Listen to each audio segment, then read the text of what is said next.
Hey, hi everyone. I hope you're doing well. I'm Shreyas, President of BioStock, and thank you very much for joining us. Before we start, I'd like to give a quick message from one of our sponsors, BitBio. Founded by Dr. Mark Cotter and Florian Schuster, BitBio is an award-winning human synthetic biology enterprise. BitBio's mission is to code cells for health. To do so, they apply the principles of computation to biology. Their current focus is to develop a scalable technology platform capable of producing consistent batches of every human cell. We'd also like to thank our other sponsor, Calorifix, for their support. Today, we're honored and privileged to have Professor Michael Brockhurst as our speaker. And just before I introduced Professor Brockhurst, I'd like to plug one of our events coming up next term. So next term, on the 27th of January, we will have Andrew Steele coming to talk about his book, Ageless. This will be in person, so this will be in the Wilson Lecture Theatre, and we'll announce the event on Facebook very shortly so that you can sign up. So please do come in for that. But for today, we have Professor Michael Brockhurst. He's an evolutionary biologist studying the evolutionary dynamics of microbial communities and currently chair in evolutionary biology at the University of Manchester. He won the Microbiology Society's 2015 Fleming Prize and is now Senior Editor of Microbiology, the journal. This talk, as usual, will be followed by a Q&A session. If you're on YouTube, feel free to post your questions throughout the talk and I'll compile them. If you're on Zoom, you can also ask your questions in the chat. You can send them privately to me, or you could use the raise hand function to ask your questions in person. But without further ado, I'd like to welcome Michael Brockhurst to give his talk. Great, thank you. Just share my screen.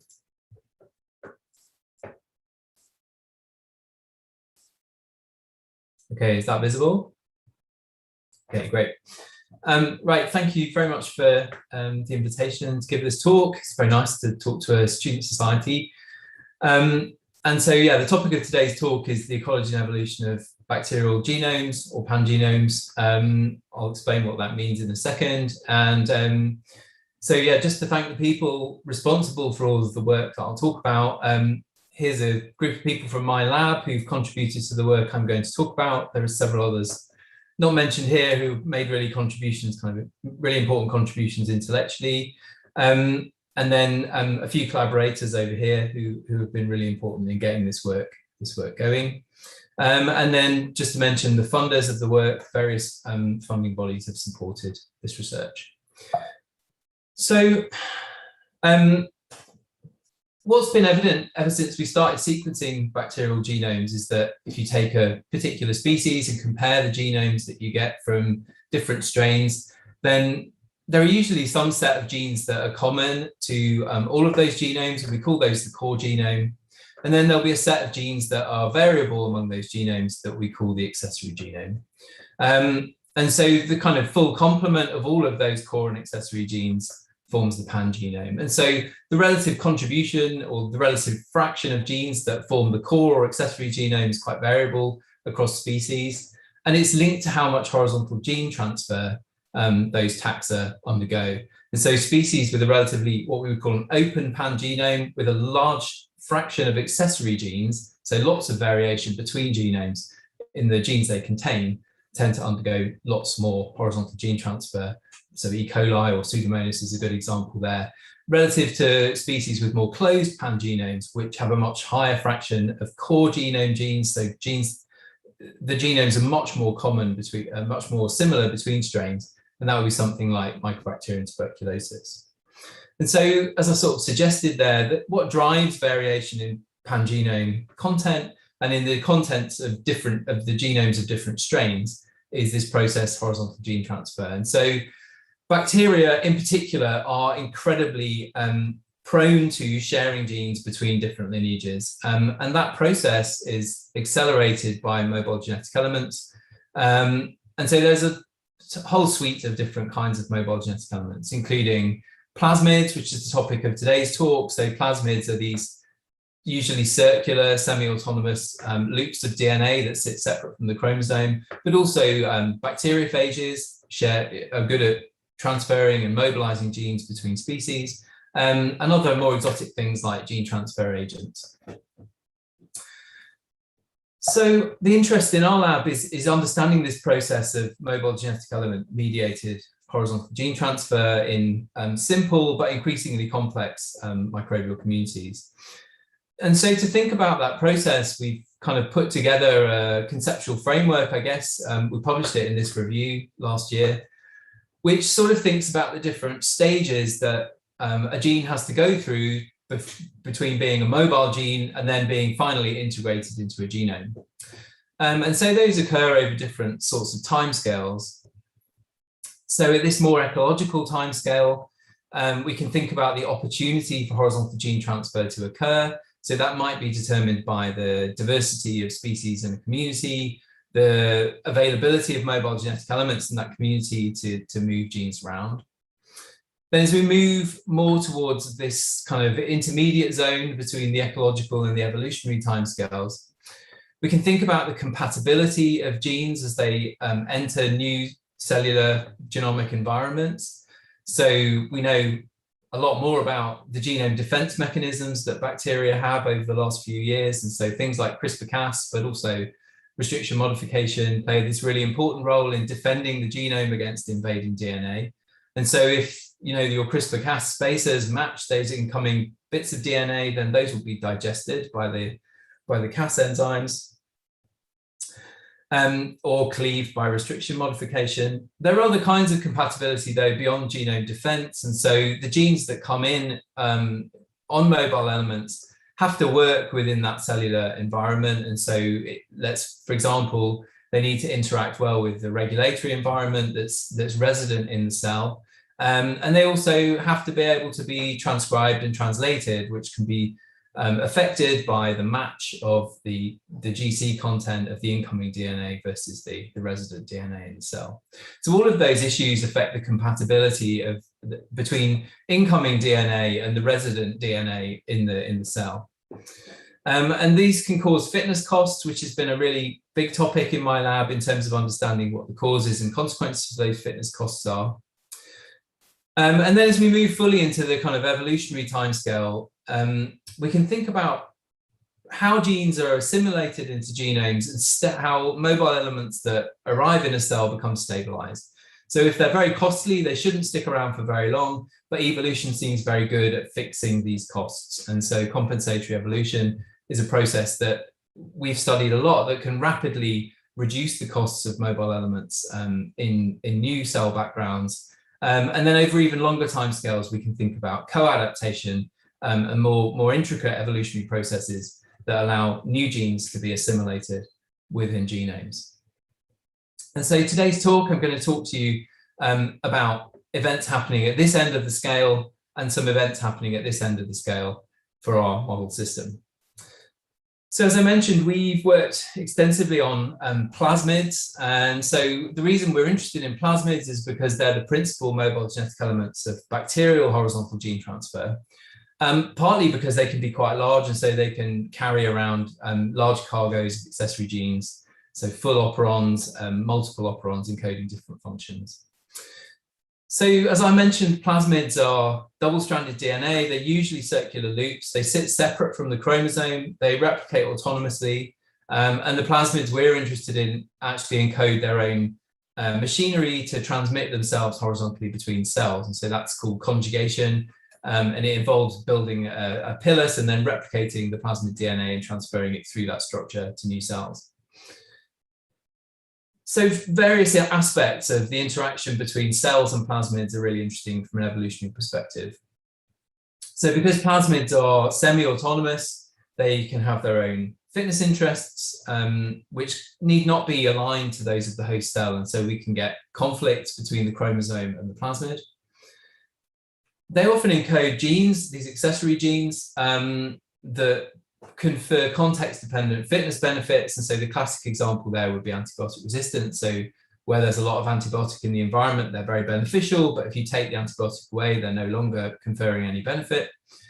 And we can think about some constitutive fitness costs of carrying a plasmid. So that might be the metabolic load of just replicating and transcribing those DNAs, but also that extra DNA, but also these other more interesting costs that are caused through the incompatibilities of the incoming DNA and the resident DNA in the cell, and the the sort of molecular processes that need to happen for that DNA to be used. So most plasmids, or conjugated plasmids at least, engage in vertical transmission and horizontal transmission. So vertical transmission being inheritance by daughter cells at cell division, and horizontal transmission being conjugation. And so that can impose different levels of selection on these genome compartments. Thinking, the chromosome is essentially vertically inherited, whereas the plasmid has this mixed inheritance between vertical and horizontal transmission. And plasmids are also exceptionally interesting for being vehicles for other mobile elements such as transposons, and they themselves can then have their own fitness interests. But you can think of a plasmid essentially as a bus, and the bus is moving itself, but also passengers, which might be transposons, integrons, other types of mobile element that can hitch a ride on plasmids between cellular lineages. The plasmids we work on were all isolated by Andy Lilly and colleagues, and this happened way back in the 90s in Oxford, actually when I was an undergrad and a PhD student there, and Andy Lilly and a few others isolated a bunch of plasmids using this technique called exogenous capture, which is essentially where you release a labeled microbe and then capture recapture those cells, but selecting also for a second marker.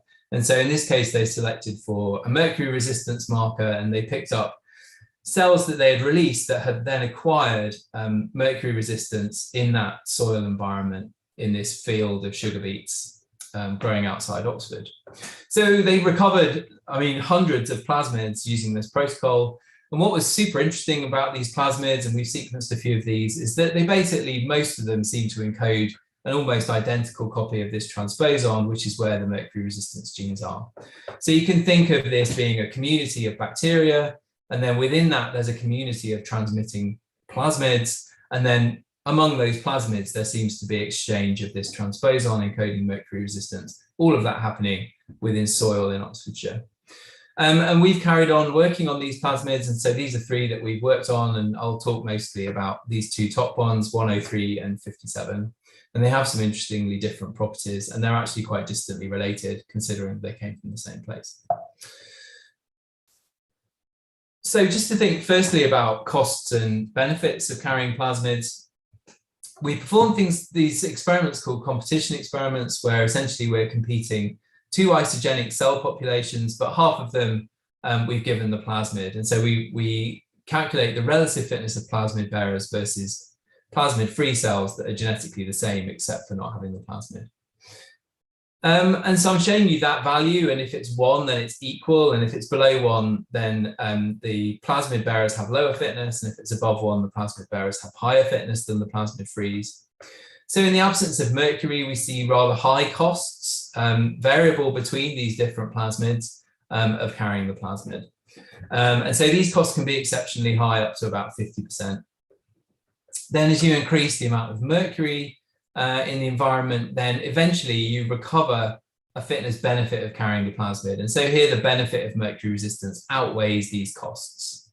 And so we can define regions of parameter space where plasmids are beneficial, or they're net beneficial. So the benefit outweighs the cost, where they'd be under positive selection, versus areas where they would be net costly and under negative selection. So the first part of the talk is about how the dynamics of horizontal gene transfer vary with selection, vary between host species, and vary between different community contexts. So really thinking about this opportunity and ecological scale of horizontal gene transfer. So to begin, I'm just going to show you the simplest possible experiment, which is where we mix cell populations with different markers, and half of them have the plasmid and half of them don't. And we then grow them, transfer them to fresh media, grow them, and then at every cycle we plate them onto agar, count the markers, and determine whether the cells have plasmids or not. And that allows us to track the frequency of the plasmid in the original host, but also track transfer of the plasmid into the recipient fraction of the population. And we did that experiment at 3 different mercury levels. So where there's no mercury and the plasmid is costly, in the middle where it's basically the plasmid is neutral, and then at high mercury where the plasmid is highly beneficial. So if we do that experiment, then I'm showing you those two cell populations in solid or dotted lines. So the solid lines are the population that started with the plasmid, and the dotted line are the part of the population that didn't have the plasmid to begin with. And red shading is showing you plasmid bearers in the original donor, and blue is showing you plasmid bearers in the recipients. They're the ones that didn't start with the plasmid. So population density on the y-axis, time on the x-axis, and then 3 different levels of mercury in the rows. So when you add mercury to the system, you see something very expected, which is that the cells that started with the plasmid essentially win the competition. So mercury resistance is very beneficial, and we see a selective sweep essentially, or a clonal expansion of the plasmid bearers. Far more interesting is at the other end of the scale where you don't have mercury present. And here, essentially, these original plasmid bearers don't really invade. They have relatively low fitness, but the plasmid does invade. And so what this is showing you is the power of conjugation and infectious transmission of this plasmid. This is PQBR57. It's a very conjugative plasmid, but it can essentially invade in the absence of selection for the traits it encodes. And in the middle, you have a kind of mixed population where you've got a mixture of donors and transconjuncts, so recipient cells that have gained the plasmid by infectious transmission. And so we can think about this sort of gradient from negative selection to positive selection actually being associated with relatively high rates of plasmid movement and exchange, so a high horizontal gene transfer regime here and a low horizontal gene transfer regime up here, where you're basically strongly selecting for the plasmid. And so this is essentially the epidemiology of plasmids. And when you don't select for them, there are a lot of hosts available for them to spread into, and if they have a sufficiently high conjugation rate, they can spread as infectious genetic elements. So we think about also more complex selection regimes. So in that experiment, we had a fixed level of mercury selection, but we could vary the timing with which we select for mercury resistance. So this is showing you kind of in green, we're selecting every other transfer, we might select every 4th transfer, and might select every 8th transfer, etc. And this experiment where we varied the frequency of the pulses of mercury selection revealed something interesting about horizontal transmission. So these experiments were done with PQBR103, our other plasmid, which has a much lower conjugation rate. And so what you can see is that when you select for the plasmid, so constant selection, the plasmid spreads to high frequency. When you have this relatively frequent selection, so these gray bars are showing you when we've introduced mercury to the system, the plasmid spreads, but not to fixation, but to relatively high frequency. But with this plasmid, because it's got a relatively low conjugation rate, we see that it declines in frequency until you select for it, and then it goes up to high frequency.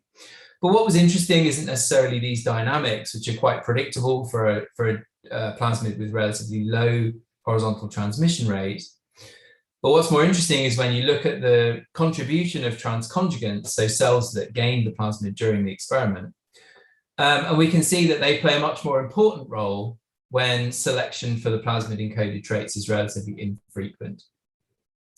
So the way we've interpreted that is essentially the conjugation is playing a really important role in maintaining the plasmid in this system where we're not selecting for the plasmid.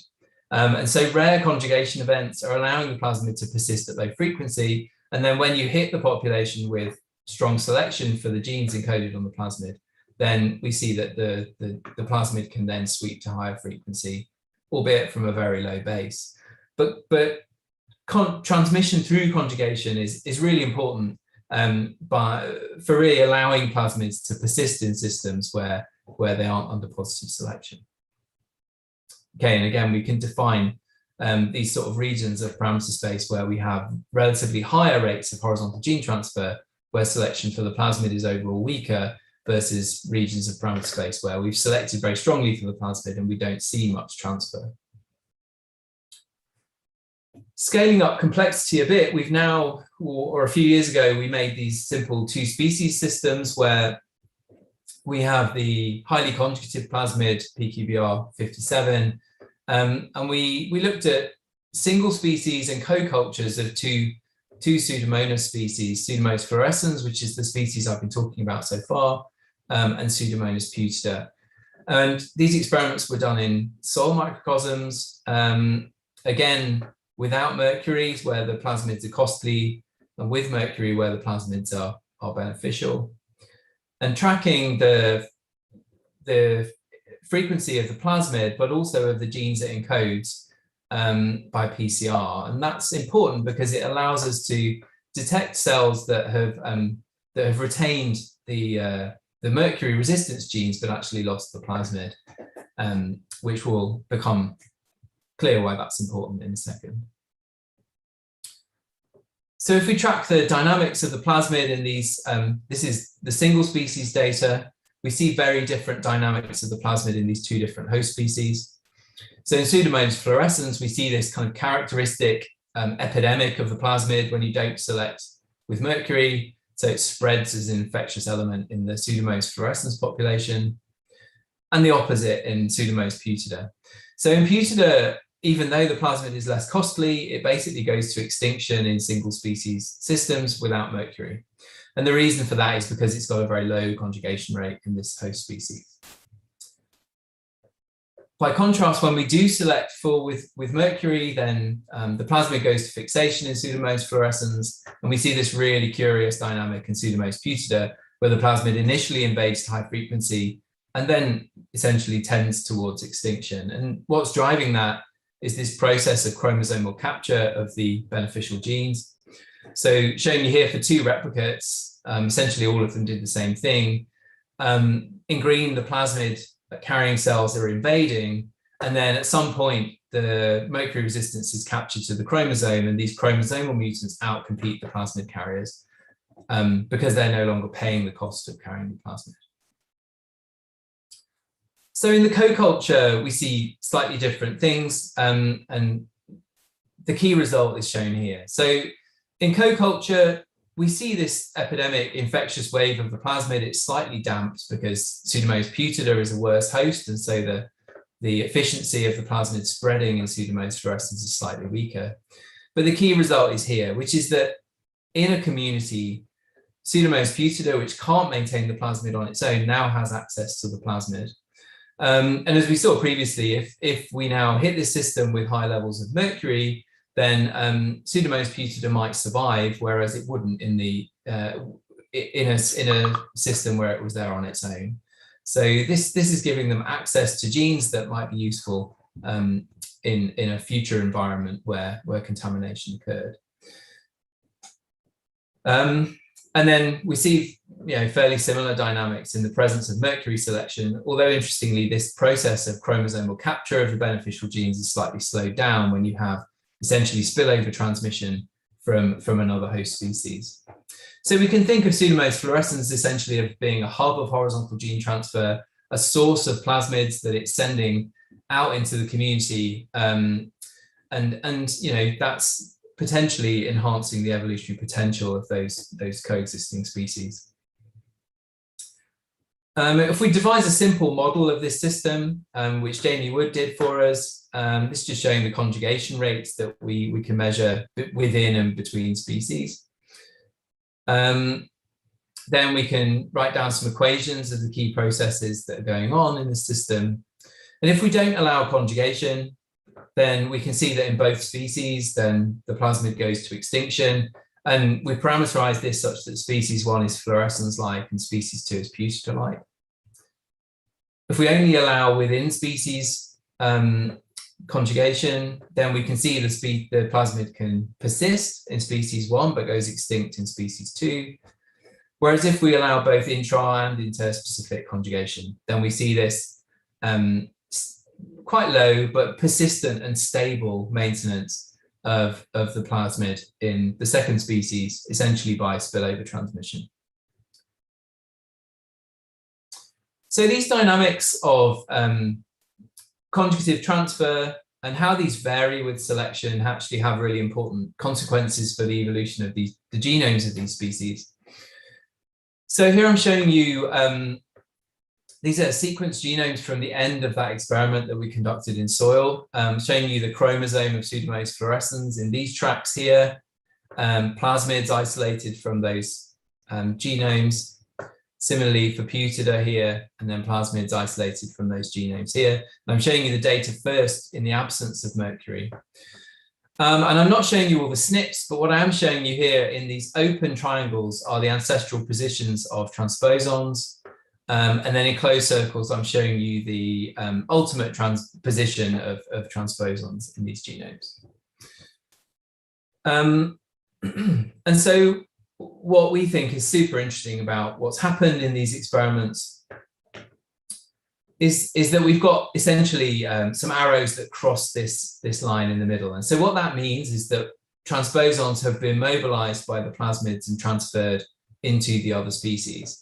So for example, this green transposon, which started on the Pseudomonas putida chromosome, has been mobilized onto the plasmid, transferred into Pseudomonas fluorescens, and then that transposon itself has jumped onto the Pseudomonas fluorescens chromosome.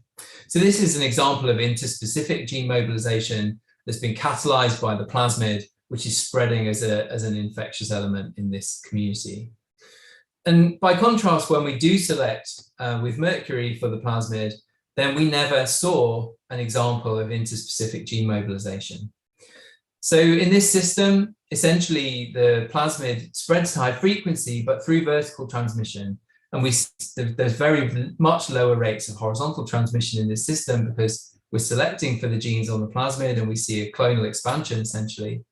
And so that basically impedes this process of gene mobilization, which we see happening between species in the absence of selection for the genes on the plasmid. What we do see, by contrast, is a massive duplication of the mercury resistance transposon, which you might expect given that these are persisting in the presence of mercury. And that can actually lead to quite a large increase in the number of those genes, so 10 times more copies of that transposon in some genomes.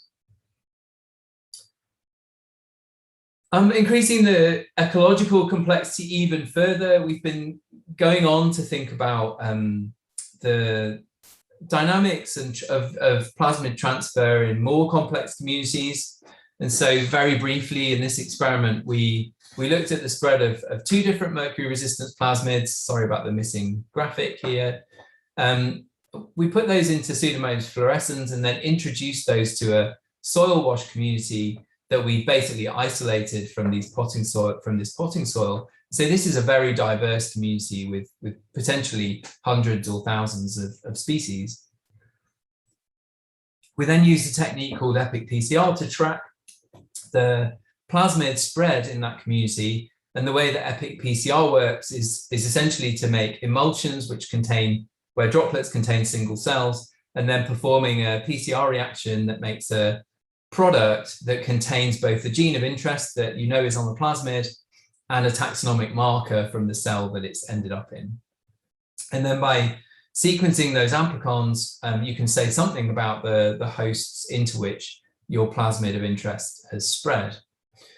So this experiment didn't work perfectly, but we did get some quite interesting data showing that both plasmids could spread into other species. So this is just showing you the proportion of reads that mapped to SPW25 in yellow, showing you that an appreciable fraction of the reads were associated with other species.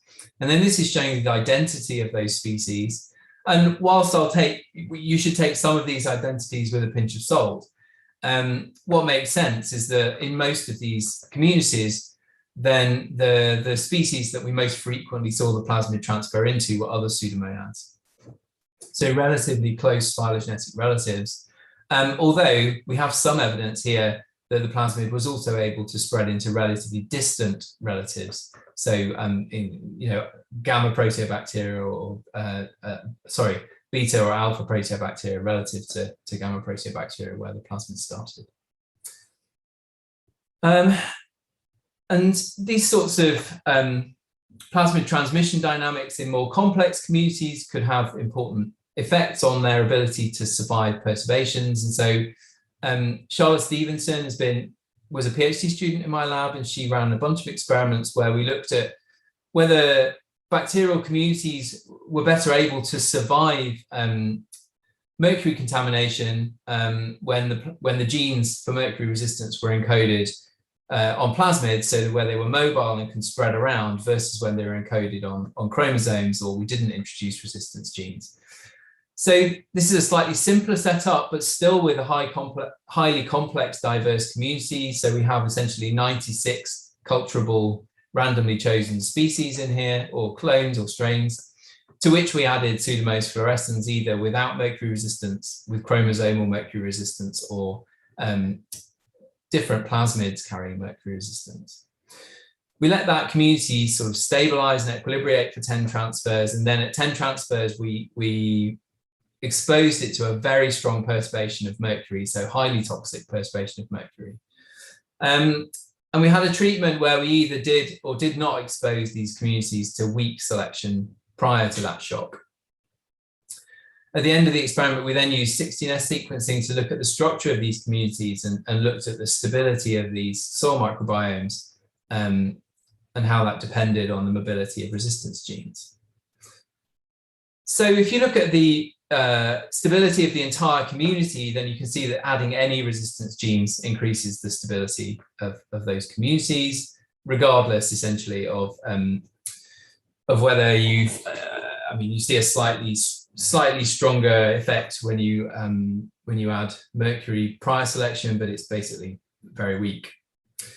But that's essentially driven by much better survival of the focal species when it carries resistance genes. So I wouldn't necessarily read too much into this sort of total community stability, because it's essentially being driven very strongly by the effect of resistance genes in the focal species.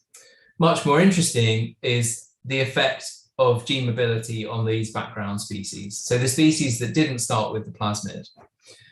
And so here we can see that where you introduce resistance genes on the plasmid, then we see much higher stability when after you've exposed them to this mercury perturbation, compared to where you have genes introduced on the chromosome or you don't introduce resistance genes.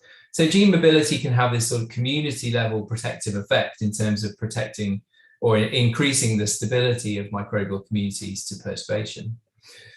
And so we tracked resistance occurrence in the background species. And so what you can see here is before and after the mercury shock, when we didn't pre-select with mercury, then you can see that there's been a very strong increase in mercury resistance in the background species after the perturbation. But that only really happens when the mercury resistance is mobile.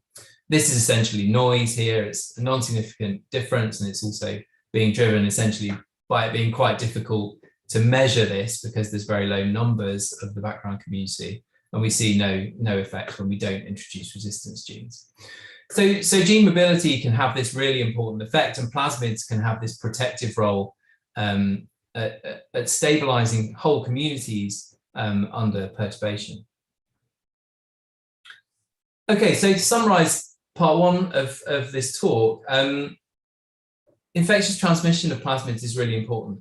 It's driving HGT, and it also drives this process of de novo gene mobilizations in bacterial communities, and can have these kind of community level effects by spreading beneficial accessory genes to more and more species.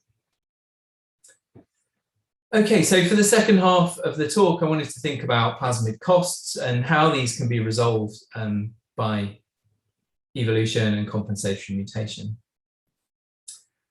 So just to remind you that we see these strong costs of plasmid acquisition in the absence of mercury. And so if we do an RNA-seq experiment to look at the transcriptional consequences of acquiring plasmids, we can see that for two of our plasmids, PQBR57 here and PQBR103, we see essentially a strong upregulation of a bunch of chromosomal genes. So this is just showing you chromosomal genes here when you acquire the plasmid.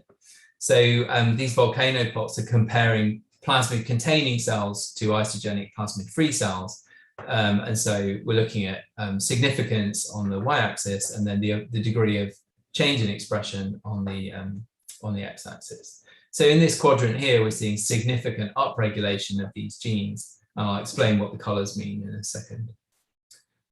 So looking at the identity of those genes, we can look at that on this heat map here. So we can see that the two plasmids co-upregulate this set of genes. They differentially upregulate these genes here. So 57 has a bunch of genes it upregulates, but 103 doesn't, and vice versa. They differentially regulate these genes. 57 downregulates them, and 103 upregulates them, and then a set of genes that are downregulated by one or other of the plasmids in the wild type background. The functions these play, these genes over here that are upregulated are all involved in the SOS response. And the genes over here that are differentially regulated by the two plasmids are involved in metabolism, suggesting that the two plasmids have slightly different effects on sort of cellular physiology. And what we noticed when we looked at these genes is that these are typically other mobile elements that are resident in the chromosome of Pseudomonas fluorescens. So there are a bunch of defunct prophages or partial prophages in that genome. There are other transposons, and there are some other genes that have a Lex A box and so are responsive to the SOS signal.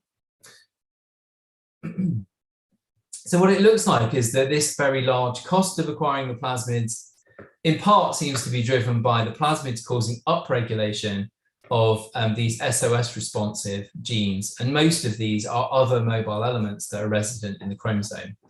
And so I should point out that this is not the same as the stress response that you see in all cells immediately after they are exposed to single-stranded DNA, so immediately after conjugation, because these cells have gone through several rounds of growth and generation since then. So this is a sort of sustained SOS response that's going on in these cells.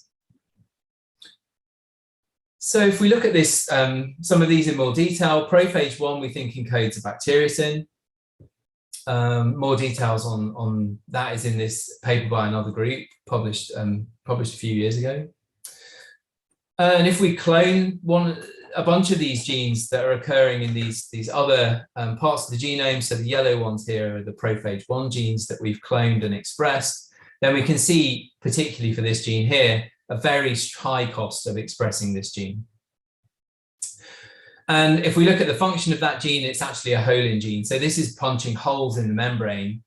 So these plasmids are coming in, they're causing the expression of these other mobile elements or relic mobile elements. And in this case, they're causing overexpression of a holin gene, which will be causing all sorts of havoc to the cell membrane.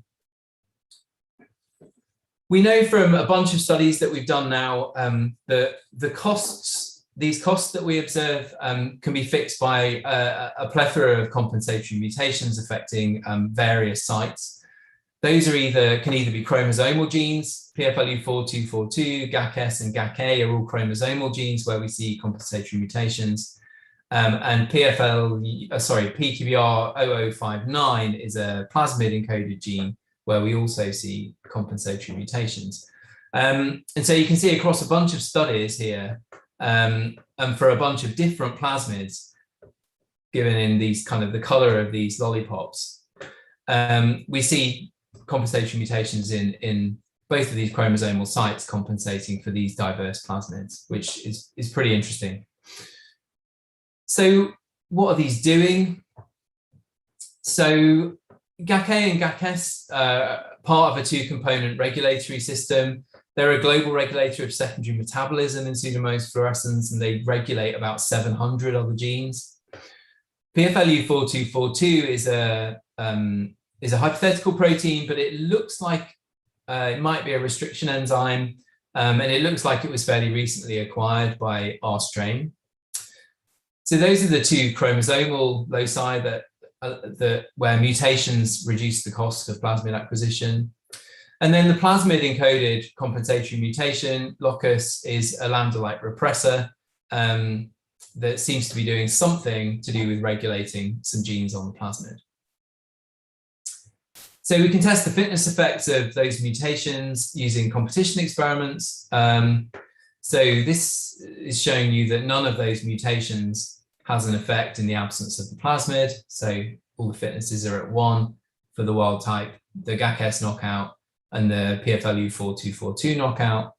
But for both plasmids, when you add them in, you see this large cost, and that cost is compensated by mutations at either of these loci, although slightly weaker for GAC-S in the case of PQBR57. And similarly, we can look at the plasmid mutation effects. So this is the plasmid-free data here. When we add the ancestral plasmid, we see this large cost, and that's compensated for by mutations in the 59 gene. So all of these are true compensatory mutations. And we wanted to understand their effect on gene expression. So again, we performed an RNA-seq experiment, this time putting the plasmids as well as into the wild type into the knockout mutants, where we've put these compensatory mutations into the background, their genomic background. So if we knock out PFLU4242, we can see that most of this upregulation is now fixed. So where you give them these cells without this gene, when you give them the plasmid, you don't see this massive upregulation apart from these 3 genes here. And most of these other effects are also fixed. That's true also for the plasmid encoded mutation, whereas the story for the GAC-S deletion is slightly more complicated. You do see downregulation of most of these upregulated, strongly upregulated genes, but we see a much more complex picture for these other genes and across the rest of the chromosome as well. And that makes sense when you think that this is a global regulator. So it's having a lot of collateral effects, as well as fixing this sort of core problem of overexpression of these genes. So these genes are really interesting here. So these are in that upregulated set, but they're not downregulated by compensatory mutation. These are not associated with prophages, rather they're associated with a chromosomal transposon. And if you remember back to the previous slide, this is this transposon here, which essentially jumps, copies itself onto plasmids and hitches rides into other cells. So this looks like there's some mode of communication between plasmids and this transposon, which is independent of the SOS response. So that's a really interesting route for future research to understand how these plasmids are sensing that how these transposons are sensing that plasmids are present and available for them to hitch a ride. So far I've shown you chromosomal gene expression. We actually saw no real change in plasmid gene expression overall to do with compensation. So showing you overall chromosomal gene expression in green and plasmid gene expression in orange, and then you can compare across different backgrounds here, and there's no change. Yeah, but one thing we did see that was interestingly different are these genes here. So if we compare the effects of compensatory mutations on plasmid expression in the PQBR57 plasmid, then we can see that these genes are affected specifically by this plasmid compensatory mutation. And these genes are quite interesting because they actually form the PAR-AB complex, which is the machinery which segregates the plasmid at cell division. And so these data are just to show you that in the presence of the plasmid in this panel, first, and not in the absence of the plasmid, overexpressing PAR actually does resolve the fitness cost of carrying the plasmid. So you see a fitness cost of the plasmid when you don't have the expression vector, where you don't have any insert, but when you have PAR and you overexpress it, you fix the fitness cost. So we don't quite know the mechanism here, but we do know that the PAR proteins can sheathe DNA, and so they may be having some effect on covering up particular bits of the sequence that may be causing problems. We don't know really, essentially, what that mechanism is, but it's pretty interesting. So through all of that work, we've kind of now got a model for how our plasmids cause the fitness cost and how it's fixed in our system. So both of these plasmids, when they arrive in the cell, they have this very strong conflict with PFLU4242.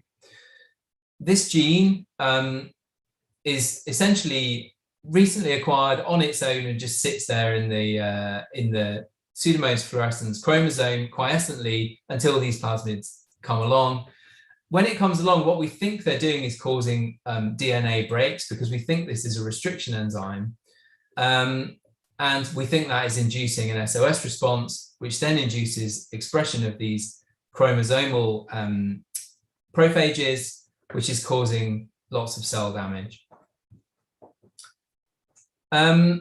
What's interesting is that GAC-A, GAC-S is actually a positive regulator of PFLU4242. So you can fix this conflict either by breaking PFLU4242 and stopping it doing this, or you can break the positive regulator of PFLU4242 so that it's no longer expressed, and that fixes this problem as well.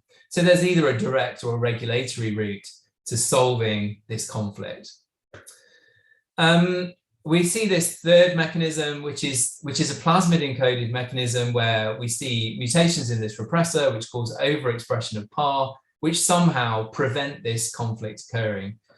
So what might be happening is these PAR proteins may be protecting a sequence here which would otherwise be targeted by this restriction enzyme, potentially preventing these double strand breaks, but that's all remains to be proven. And then we have this final cute story, which is that these plasmids actually seem to cause this transposon to upregulate its transposase, which seems to be driving transposon mobilization. And that is completely independent of this SOS response. So this is a different, completely independent way in which mobile elements sense one another's presence and activate themselves to hitch rides on those mobile elements. Okay, so to summarize all of that, we think we've shown this really interesting and important role of infectious transmission of plasmids in horizontal gene transfer. And so, as well as thinking about the environments where we're selecting for the genes they carry, we should also be thinking about the environments where we're not selecting for the genes that plasmids and other mobile elements carry. Because in those environments, that's where these plasmids are spreading by infectious transmission and driving these interesting processes of de novo gene mobilization and moving genes around the community. Compatibility, then, we've now shown, we think, that these plasmid fitness costs are essentially arising from a specific genetic conflict between the plasmid and particular genes in the bacterial chromosome. These cause these large disruptions of cellular gene regulation and the expression of very deleterious overexpression of genes on the chromosome. But because these are caused by very specific genetic conflicts, they can actually be rapidly ameliorated by single mutations, which we think is a really important process in stabilizing plasmids in bacterial populations. And together, we think that this provides a nice framework to understand how and why genes that we care about, like antimicrobial resistance genes, become mobilized and then are spread in communities and then are kept by lineages in their genomes. So I'm going to leave it there. Thank you for your attention, and I'm happy to answer any questions that you might have. Thank you so much, Mike. That was brilliant. I think I really enjoyed it, for one. So we'll start the Q&A. So if people are watching on YouTube, please do type your questions in the chat. If you're on Zoom, please use the raise hand function if you'd like to ask your question directly, or obviously type your question into the chat, or you can send the questions directly to me, and I can ask Mike. Maybe to kick things off, I'll ask one of my own. So one of the kind of takeaways I got from the first part was that we should think about basically times when there aren't selection for when plasmids can actually be spreading. So when we're thinking about like antimicrobial resistance, we focus a lot on like the use of antibiotics, sort of incorrectly too much. But do you think that it's actually behind the scenes, sort of behind that, where these plasmids are spreading around, and then we only see the effects when we use these antibiotics? Exactly. Yeah. So plasmids spread all the time. because that's in their interests to transfer between cells by conjugation. That's allowing them to spread into more genomic backgrounds. And then those are subsequently selected for by antibiotic treatment. And so, I mean, we do need to definitely reduce antibiotic treatment. That is absolutely, reducing the use of antibiotics is really important. But in terms of understanding the spread of those genes and also the mobilization of genes, because we know that, resistance genes are ancient, lots of them, and they pre-exist the use of antibiotics by millions of years, and they were sitting in soil microbial communities in non-pathogens for a long time, and then became mobilized onto plasmids, and those then spread into pathogenic taxa. And so that process potentially is happening all the time anyway. And our increased use of antibiotics is selected for the pathogens that happen to acquire those plasmids. But to understand the gene mobilization process itself, you need to understand the ecology and epidemiology of plasmids in those natural communities that aren't necessarily under very strong AMR selection, because that's where those genes will be being mobilized and subsequently selected. Yeah, thank you. I'd seen briefly a hand raised. Jonathan, did you have a question? Yeah, that kind of answered. Thank you. Oh, okay, fantastic. Yeah, so please do put your questions in the chat or use the raise hand. Another one of my own. So when we were looking at Pseudomonas butida, there was chromosomal capture, basically, like showing the opposite effect of what you saw in fluorescence. So shouldn't plasmids sort of find a way to prevent chromosomal capture sort of spread in populations, or is that like a step too far in evolution? I guess that would be good, potentially good for the plasmid, but the issue here is that the genes that are beneficial are encoded by a transposon, so that here we get this kind of levels of selection problem. So we need to think about the interest of the transposon. And so in its case, it's probably a good idea to hop around as much as possible and get yourself into different genomic compartments, so that if the plasmid is lost, then you're still safe. And so I mean, interestingly, we do occasionally see chromosomal capture in Pseudomonas fluorescens. It just doesn't seem to take over in the same way as in Putida. So what we think might be going on, I mean, we don't really know exactly why.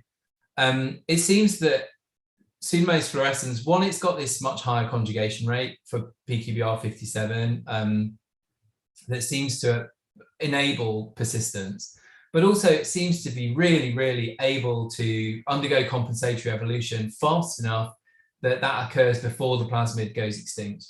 And so that is presumably, that might be a difference between these two systems. And so once you've had compensatory evolution and the plasmid is no longer costly, then the relative benefit of the chromosomal mutant versus the plasmid is reduced. And so that process of compensatory evolution may just be slower in Pseudomonas butida. Maybe there aren't these multiple chromosomal loci that enable that process to happen so fast in Putida. And so certainly when we've done experiments in Putida looking for compensatory mutations, one, it's difficult because the plasmid doesn't stick around very long, but we haven't really seen them.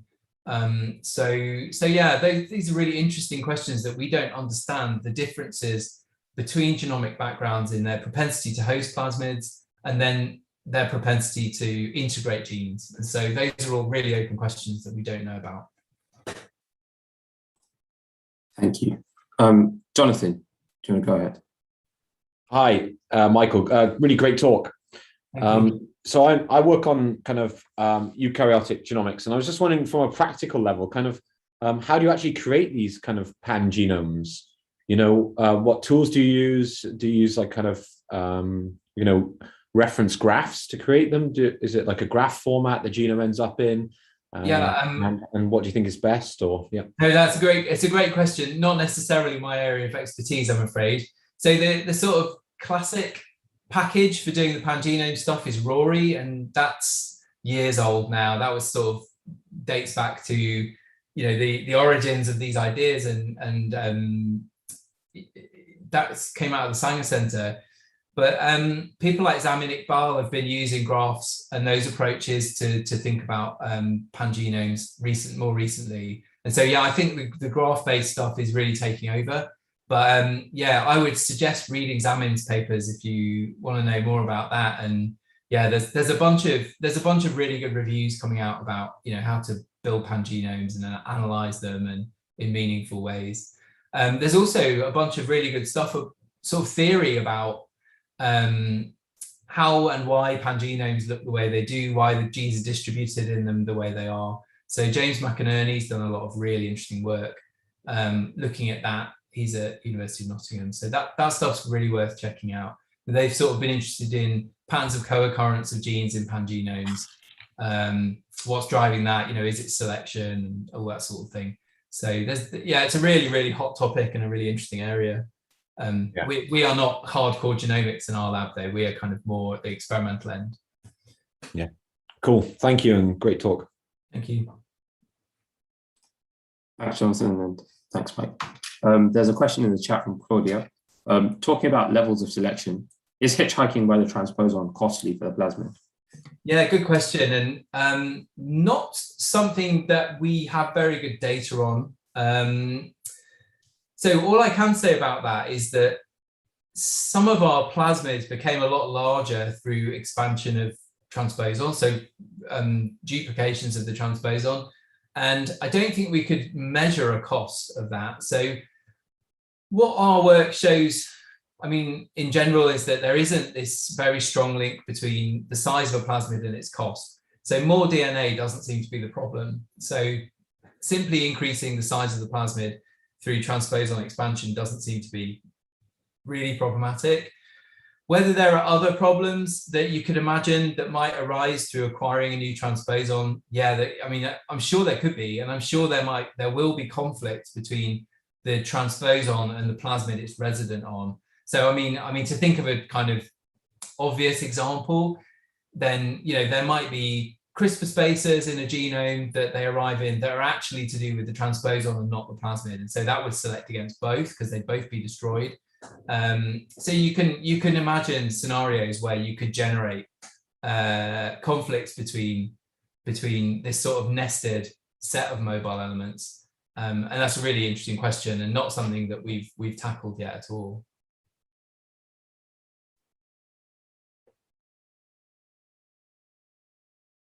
Oops. Thanks, Claudia.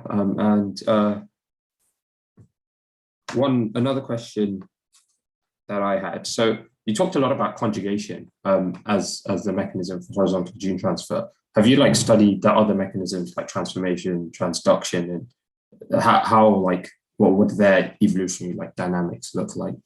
Yeah, not so much in our lab. We've done some stuff with temperate phages and looked at the spread of those in populations. And yeah, so I mean, the picture that I think is emerging there is really the transformation, so the uptake of naked DNA by cells, seems to be a conservative process in that it's kind of there to repair mutations in the chromosome. So it seems to be a process of repair, whereas plasmids, conjugation, also some forms of transduction seem to be more of a kind of creative process. So they're carrying new traits around between different cellular lineages. The other mechanism that's been recently discovered, which seems a bit different, is lateral transduction, which Jose Canales and colleagues discovered a few years ago. So that seems to be a way of mobilizing sections of the chromosome, and similar to transformation in its effect, even though the rate of it is much, much higher, it transfers DNA at a much higher efficiency than transformation. That also seems to be conservative in that it's to do with repairing errors that have arisen through mutation in the chromosome. So, I mean, the way I think about it, I mean, this is just personal, and I don't know, this may not be, hard and fast or necessarily true. The different modes of horizontal gene transfer seem to play different evolutionary roles. And so I would categorize transformation and lateral transduction as conservative and fixing mutations, whereas conjugation and other forms of transduction, where they're more to do with mobilizing traits and cellular lineages acquiring different capabilities. Oh, thank you.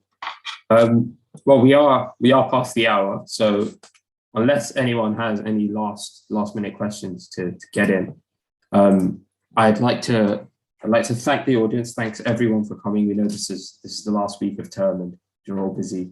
But more importantly, we'd like to thank Mike so much for giving up his time. And yeah, we'd love to have you in Cambridge anytime in the future. So thank you all. Thanks very much. Thanks, everyone.